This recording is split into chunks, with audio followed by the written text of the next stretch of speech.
Vamos a empezar hoy con una nueva serie de charlas sobre un tema muy actual y a la vez muy antiguo, que es el tema de la nueva ruta de la seda.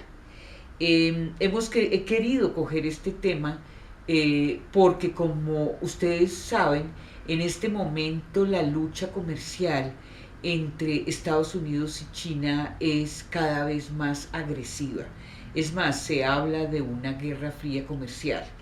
Y vemos cómo pues cada vez más Estados Unidos, eh, atemorizado por la expansión tan rápida y tan grande que tiene China, ha empezado a bloquear muchos de los productos que importaba anteriormente por parte de la China. De hecho, casi que el 20% de las importaciones que recibía Estados Unidos eran provenientes de China. Y sobre todo en la última era, la era Trump, vimos cómo el hecho de bloquear la entrada de productos de importación chinos, pues implicó una gran subida de aranceles y de impuestos que frenaron mucho este comercio que se estaba dando anteriormente, digamos. Entonces, hemos querido tomar lo que es la nueva ruta de la seda en la medida en que en este momento estamos viendo cómo China, desde la década de los 80, cuando empieza a abrirse al mundo de nuevo, después de todo este periodo maoísta anterior en que China estuvo muy cerrada sobre sí misma, cómo a partir de la década de los 80, pues China aprovecha muchas condiciones a su favor que tiene, entre ellas pues una mano de obra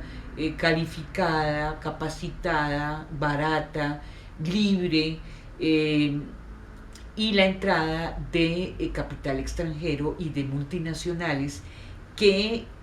frente a este mercado gigantesco que es la China, en la medida en que tiene 1.400 millones de habitantes, pues lo hace muy deseado por todas las grandes multinacionales y en general el capital extranjero. O sea que durante mucho tiempo, a partir de ese momento, las exportaciones para China determinaron en su crecimiento, su gran crecimiento económico. Y dentro de esta expansión, pues surge en el año 2013, el presidente Xi Jinping creó y recuperó, a partir del símbolo que implicaba la antigua ruta de la seda, que es la que se da en el siglo primero antes de Cristo. Él recupera como todo este ambiente mítico que tiene esta ruta para lanzar su famosa nueva ruta de la seda, que de mítica no va a tener nada y más bien va a ser una nueva ruta gigante que quiere conquistar mercados a una gran velocidad. Entonces, después de toda esta política de Trump, donde hasta llega a crearse una ley de seguridad, es como una especie de ley de seguridad nacional, parecería que fuera militar casi, donde digamos que el enemigo principal se define, y en esto los demócratas también están de acuerdo. El enemigo principal es China y toda la entrada de productos que anteriormente Estados Unidos importaba sin ningún tipo de control. Entonces, una vez que vemos que se da esta era de Trump donde se cuestiona la entrada de productos chinos, la China tiene que buscar otras alternativas y ella pues va a recurrir a, básicamente, es a recuperar su mercado interno, que pues como tiene tantos habitantes, el vender productos al interior de su territorio le ha producido un gran crecimiento también. Eh,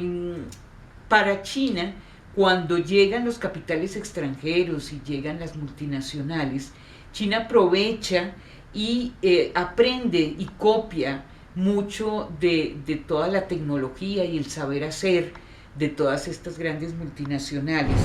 y ella empieza a competir y empieza a aprender y a producir poco a poco por ella misma en áreas tan importantes como el área de los trenes de alta velocidad, los carros de energía eléctrica, todo lo que es la informática, la electrónica, la robótica, en fin, todas las áreas punta en el mundo del siglo XXI. China empieza a través de la investigación y el desarrollo, a recuperar e integrar ese saber que ha acumulado durante toda su expansión comercial. Eh, Xi Jinping aprovecha, en la medida en que se está dando esta expansión y esta apertura, como lo hemos dicho en el 2013, aprovecha para abrir esta nueva ruta que va a atravesar, o que arranca desde China,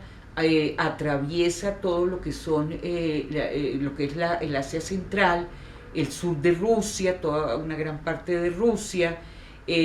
parte de Medio Oriente, parte del Asia, llega a Europa, se mete en África y finalmente llega a América Latina, donde hoy en día la inversión que ella hace en este continente es gigantesca. ¿Mm? Eh, ¿Cómo fue? Es muy importante, me parece esencial, y para mí dentro de estas charlas pues lo más, donde más voy a profundizar va a ser básicamente es en la antigua ruta de la seda, porque esta antigua ruta de la seda que se dinamiza y se vuelve ya una ruta que está transportando permanentemente mercancías a partir más o menos del 130 antes de Cristo, no solamente transportó, intercambió la seda, que era esta tela finísima que los chinos ya la utilizaban hacía mucho. De hecho, en China la seda había sido descubierta ya desde el 2600 antes de Cristo. En la época del emperador Amarillo, su esposa dice la leyenda que fue la que descubrió estos filamentos que se dan a partir del gusano de la seda, la seda existía en China ya desde tiempos inmemoriales, pero el comercio de ella se viene realmente a hacer en el siglo I antes de Cristo, por la demanda que empiezan a tener esta tela en los emperadores romanos, empiezan a demandarla por su finura, por su elegancia, etc. No solamente los emperadores, sobre todo ellos, el consumo era muy grande, sino también por las altas, la élite china, aún algunos sacerdotes taoístas utilizaban la seda. Pero lo que se transportaba por la ruta de la seda obviamente no solo era seda. Se le conoce más por ello, pero realmente hubo un intercambio de mercancías importante en el área, y sobre todo, por ejemplo, en el papel, en lo que eran las piedras preciosas, en lo que van a ser las especies, en lo que van a ser los animales exóticos que se exportaban de China hacia todo el Imperio Romano. Y en todo este tránsito de mercancías, lo que es tan interesante en esta antigua ruta es que también se van a transmitir conocimientos filosóficos, técnicos, tecnológicos y artísticos que van a hacer que la antigua ruta sea una ruta civilizadora, ¿sí? Entonces nosotros vamos a ver cómo el budismo que está surgiendo en India va a transmitirse y va a llevarse a través de la ruta de las ciudades-estado que conformaban Asia Central y que se van a volver budistas, porque muchos de los comerciantes indios se convirtieron al budismo, y cómo estas filosofías budistas entran a China y se fusionan con las antiguas filosofías chinas como el taoísmo y el confucianismo. Entonces aquí hay un tránsito de ideas, de filosofías y de conocimiento que va a generar un desarrollo enorme a lo largo de toda esta ruta de la seda.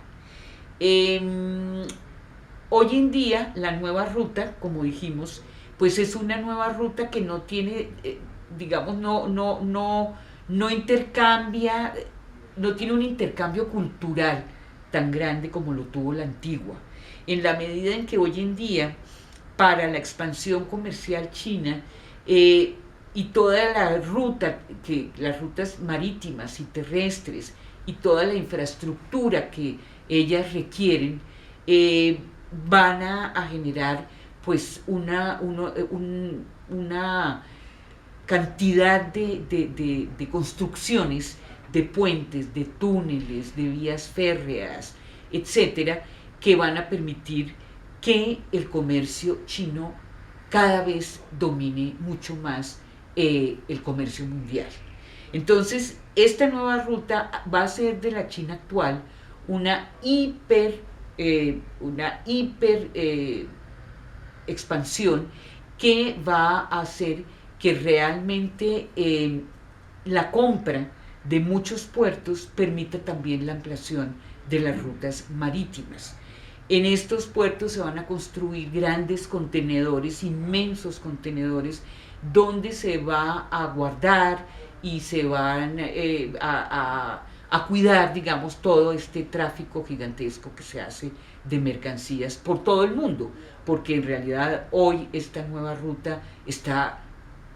pasa por todos los continentes y realmente la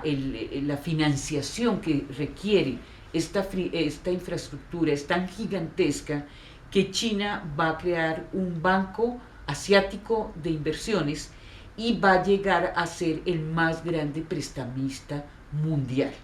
para, como digo, la construcción de toda la infraestructura. Entonces nosotros vamos a ver y vamos a profundizar en todo lo que implicó el intercambio de ideas cultural y tecnológico de la antigua Ruta de la Seda, y hoy cómo se da esa expansión que tiene otras características muy distintas, porque ya realmente los chinos no tienen un intercambio tan grande con las poblaciones locales por donde pasa la ruta, sino que más bien son ciudadelas industriales donde van a vivir los ingenieros que intervienen en la dirección de los grandes trabajos que se hacen y donde traen a sus familias. O sea que realmente son más bien ciudadelas donde ellos están encerrados y donde la relación con las poblaciones locales es relativamente pobre. Entonces vamos a dejar aquí y la próxima vez continuaremos con la manera como se están dando, cómo se dio la antigua ruta y cómo se está dando la actual.